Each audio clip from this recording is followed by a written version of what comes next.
Shalom peuple de Dieu, bienvenue encore une fois dans notre rubrique La Bible ouverte. Nous sommes très contents de vous avoir encore très nombreux dans cet épisode. J'espère que vous allez très bien par la grâce de Dieu. Nous allons aussi bien et nous sommes surtout dans la joie de savoir que vous allez suivre et partager cette vidéo. Aujourd'hui, dans la Bible ouverte, nous allons ouvrir nos Bibles pour parler de quelques points que nous apprend la vie de David. Nous sommes bien sûr dans le livre de 1 Samuel, le chapitre 16. Vous pouvez lire les chapitres 16 et 17 pour la bonne compréhension. Comme nous les connaissons, David est ce jeune, le plus jeune de sa famille. Mais lorsque nous regardons la position que lui donne la famille, nous pouvons comprendre et dire que David était comme un peu rejeté par sa famille. C'est comme si la famille ne trouvait pas vraiment quelque chose de spécial qui pouvait sortir de David. La Bible nous fait comprendre que David gardait le peu des troupeaux de son père, exposé dans la forêt, là où tout pouvait lui arriver, là où il y avait des lions et autres, des ours et autres. Mais un jour, tandis que l'Éternel avait déjà décidé, il a choisi David pour être les remplaçants, pour être les rois dans la nation. Il était déjà loin, il avait déjà l'onction de Dieu sur lui pour être les prochains rois. Un jour, David se réveille et son père lui demande d'aller laisser à manger à ses frères qui étaient des militaires.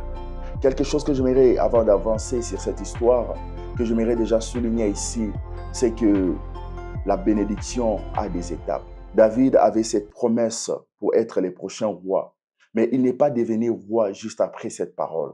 Donc, il y avait un processus, il y avait des choses que David devait faire, il y avait des choses que David devait faire face pour arriver à cette bénédiction.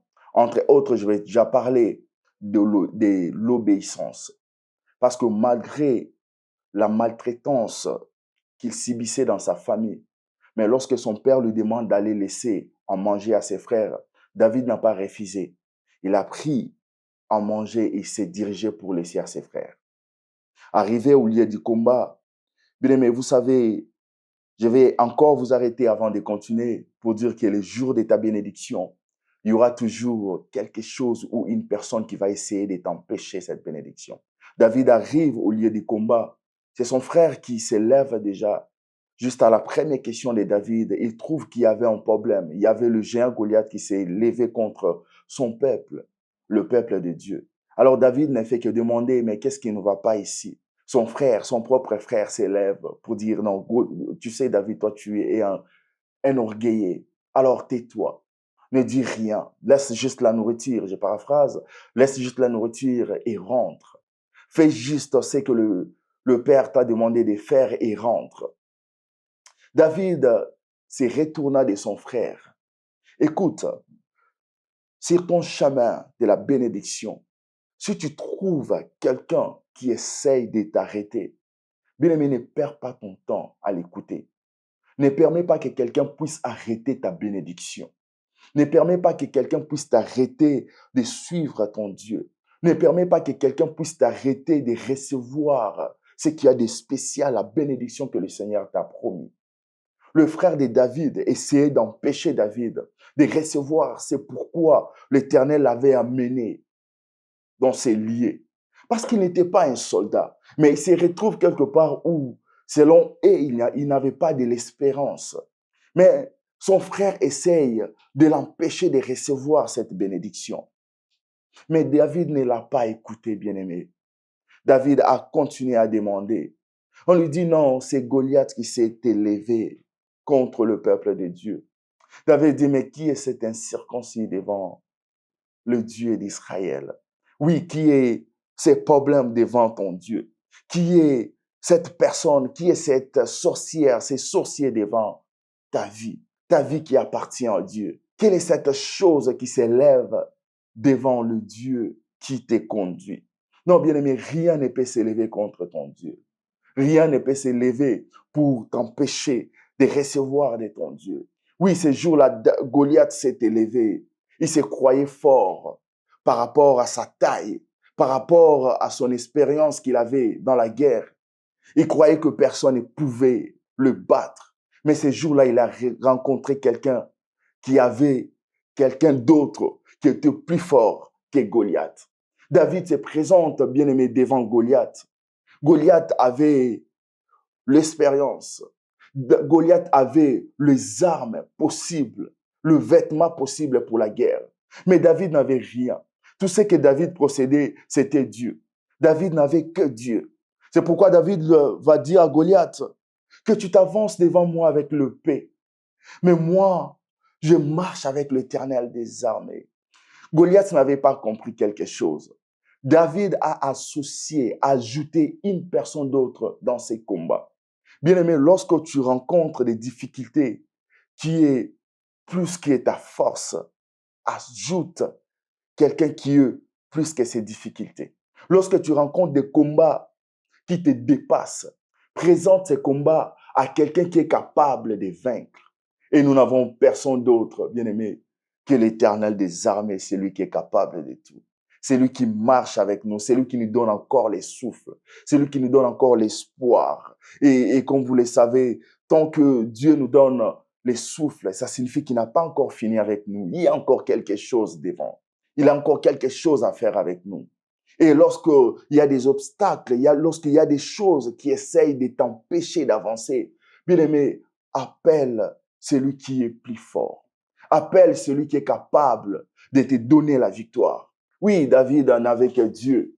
Il n'avait même pas les soutiens de sa famille. S'il faut faire un petit tour en arrière, vous allez remarquer que le jour même où le prophète s'est présenté dans sa famille pour choisir un roi, bien aimé, son propre père a oublié qu'il y avait un David qui existait.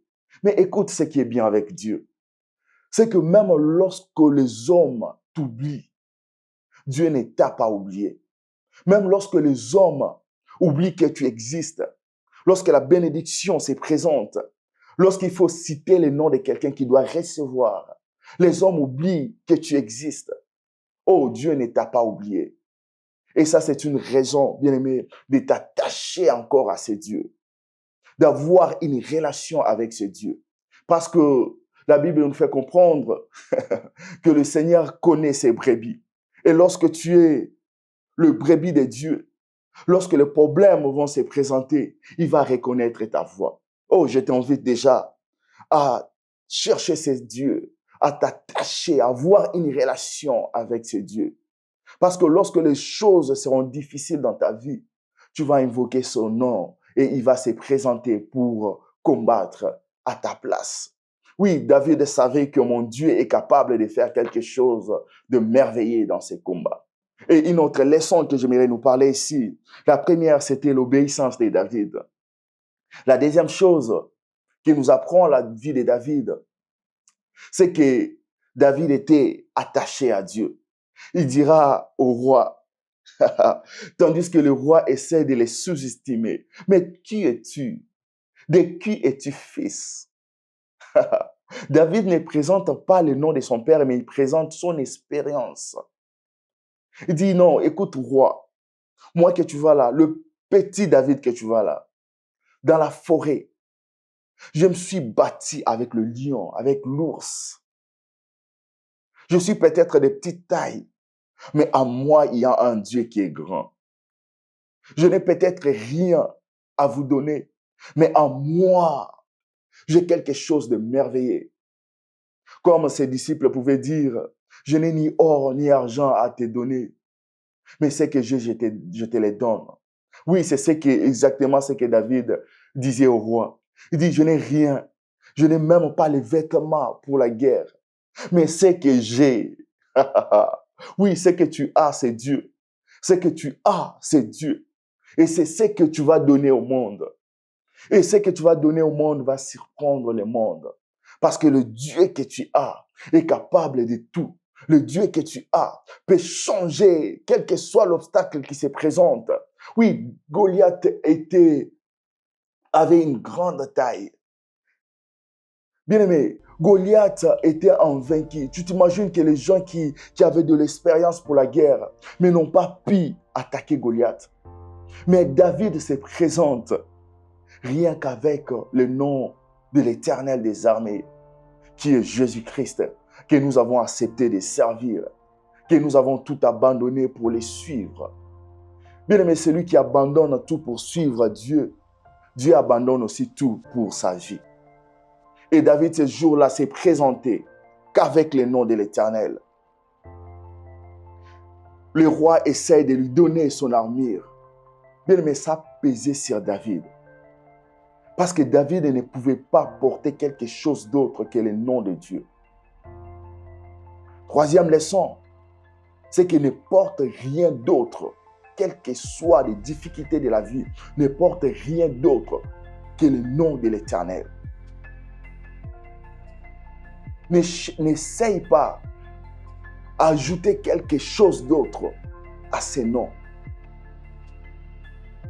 Ce nom, c'est tout ce que tu as de plus précieux. Et ce nom est capable de tout. N'essaye pas, parce que les choses te dépassent, d'ajouter quelque chose d'autre. David n'a pas pu faire un pas avec l'armure de Saoul. Il fallait qu'il puisse enlever l'armure de Saoul pour qu'il puisse avancer devant Goliath.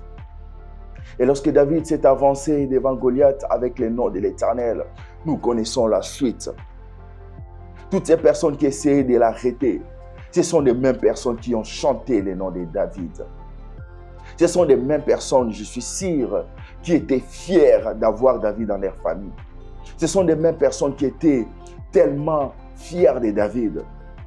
Écoute, ce que tu fais aujourd'hui, les gens ne sauront même pas, ne comprendront même pas ce que tu fais aujourd'hui. Même si tu n'as pas le soutien des hommes, n'arrête pas. Tu as un Dieu qui te soutient. Tu as un Dieu qui est capable. Tu as un Dieu qui t'accompagne. Ne regarde pas l'entourage. Tu te dis peut-être, je n'ai personne. Personne ne me dit que je suis sur le bon chemin. Oh, écoute, tant que tu es dans la volonté de Dieu, tu es sur le bon chemin. Tu n'as pas besoin de soutien des hommes. Tu as juste besoin de te rassurer que l'Éternel t'accompagne. Tu as juste besoin de te rassurer que Dieu est encore avec toi. Écoute-moi, mon Père spirituel dit, tant que Dieu est avec moi, je n'ai peur de personne. J'aimerais que ça soit ta phrase. Tant que Dieu est avec moi, je n'aurai peur de personne. Personne ne peut m'écarter de la course. Les hommes ont essayé d'écarter David de cette course. C'était le lieu de sa bénédiction.